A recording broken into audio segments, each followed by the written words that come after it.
ఆయనకు కృతజ్ఞతాస్తుతులు చెల్లించుడి. కీర్తనలు 118 అధ్యాయము 29 వచనం. మేలు జరిగినా కీడు జరిగినా ఆయనకు కృతజ్ఞతాస్తుతులు చెల్లించాలి. దేవుడు ప్రతి సమయములలో మనలను ఆదుకుంటూ సజీవుల లెక్కలో ఉంచాడు మరియు శోధనలలో పడిపోకుండా కీడు నుండి తప్పిస్తున్నాడు. మనము భూమి మీద జీవించుటకు కావలసిన ప్రతి దానిని సమకూర్చి మనలను బ్రతికిస్తున్నాడు. ఎలాంటి అవాంతరాలు, అనారోగ్యం లేకుండా తప్పిస్తున్నాడు. అందుకే దేవునికే మహిమ కలుగునుగాక. వీటన్నింటికంటే ప్రాముఖ్యంగా ఆత్మీయ జీవాహారం దయచేయుచున్నాడు.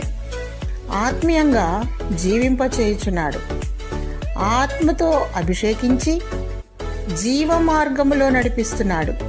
దేవుడు చేసిన మేలులకై దేవుని స్తుతించు. ఆత్మతో సత్యముతో ఆరాధించు. ప్రభువైన యేసుక్రీస్తే దేవుడు.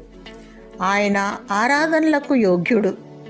ఆయన ఉన్నవాడు అనువాడు, మొదటివాడు కడపటివాడు, సర్వ యుగములకు రాజయున్నాడు. యుగ యుగములకు సర్వ యుగములకు ఆయనే రాజు. సర్వ యుగములకు ఆయనకే మహిమ కలుగునుగాక. దేవుడు నీకు నిత్య జీవము దయచేయునుగాక. ఆమేన్.